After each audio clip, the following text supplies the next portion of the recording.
Last episode guys ay nagkaroon ng isang labanan itong si Asta at si Ichika.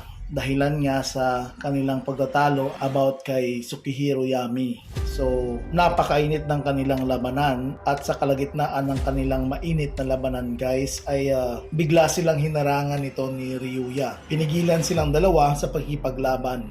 Pinigilan sila dahil sinabi ni Ryuya na nandito na ang kanilang ikinahihintay. Dumating na nga guys yung mga tauhan ni Lucius Zocrates guys dito sa Land of the Sun at sinabihan niya si Asta at si Ichika na maghanda sa isang malaking labanan.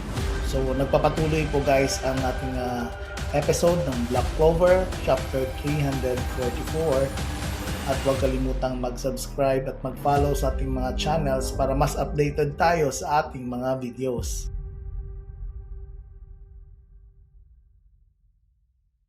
So sa episode na to guys ay makikita po natin sa scene na to kung saan binisita niya si Morris at tinanong at ang sagot naman ni Morris ay nagpapagaling siya kundi dahil daw kay Lucius ay siguro patay na siya. So it means guys parang niligtas ito ni Lucius si Morris. Kasi si Morris kasi guys isa itong scientist dati sa Diamond Kingdom kung hindi ako nagkakamali. Kung saan kinokontrol niya ang hari ng Diamond Kingdom. At the same time itong si Morris guys ay under din sa grupo ng Dark Triad ng Spade Kingdom. At natalo ito ng mga taga Clover Kingdom guys kaya ito naging lumpo siya. And then, itong si Lucius guys ay ina-offer siya ng bagong katawan sa pamamagitan ng pagsasacrifice niya sa kanyang sarili guys na maging alagad niya. At pagkatapos ay ito nga, ang ginawa ni Lucius ay transform niya itong si Morris guys bilang isang bagong katawan at magiging isang kanyang bagong alagad. Nakumpleto ulit ang buong katawan ni Morris guys dahil sa magic power ni Lucius Zocrates. At pagkatapos nun ay dumating itong si Sister Lily.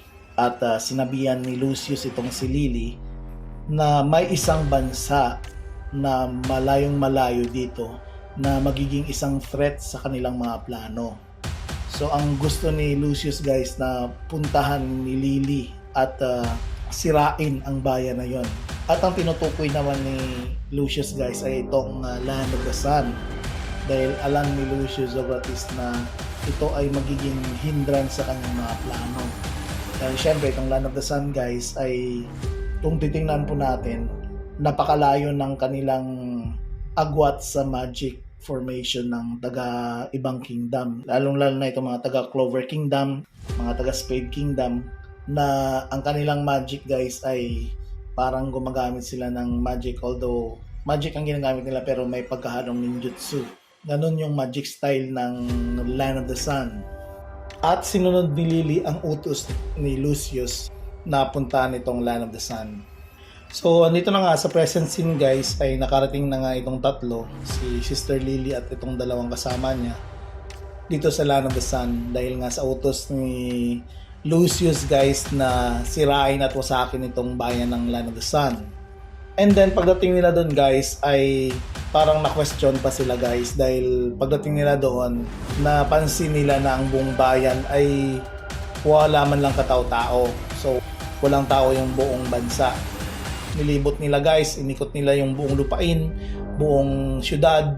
Wala silang makikitang tao guys. So napa-question itong si Lily guys kung saan pumunta yung mga tao or bakit walang tao. Pero ito yung utos ni Lucius na sirain na to sa akin ang bansang ito. Pero sinunod pa rin nila yung utos ni Lucius guys na wasakin ang bansang ito. And then pagkatapos ay may pinuntahan silang isang parte ng lugar sa bansang iyon kundi yung itong Rashomons, itong parang gate guys na nasa dagat, nasa Black Sea. And then pagkatapos ay sinira ito ng isa sa kasama niya. At pagkatapos yung isang kasama niya naman ay parang nagsumon ng isang magic. At pagkasumon niya ng magic guys dito sa Black Sea ay lumabas itong dragon na may 5 ang ulo. Ito yung dragon na tinalo ng mga Yami clan noong unang panahon na nagkaroon ng isang mapayapa, mahabang kapayapaan dito sa bansa ng Land of the Sun. At ito rin yung dahilan guys na umitim yung dagat dahilan nga sa pag-sealed nito sa ilalim ng dagat. Pinakawala ito ng tatlo para ito ang wawasak at sisira sa bansang Land of the Sun. At pagkatapos ay bigla na lamang tumambad itong 5 alagad ng Land of the Sun na sila ang tinatawag na Ryuzen 7. So andito sila guys, dumating sila para atakihin, tapusin at kalabanin tong mga kalaban. At habang nilalabanan ng mga Ryuzen 7 guys, itong 5-headed dragon, ay ito namang si Asta ay nagdo-double time sa kanyang training. So nagpapatuloy pa rin yung training ni Asta kahit na nagkaroon na ng gulo. At ang kanyang kasparing partner guys ay hindi na si Ichika, kundi isang bagong karakter na naman na tumambad sa harapan ni Asta. At malalaman natin yan sa next episode kung sino ang bagong karakter na ito. So huwag natin kalimutan guys na mag-subscribe at mag-follow sa ating mga channel para mas updated tayo sa ating mga videos. Ingat guys!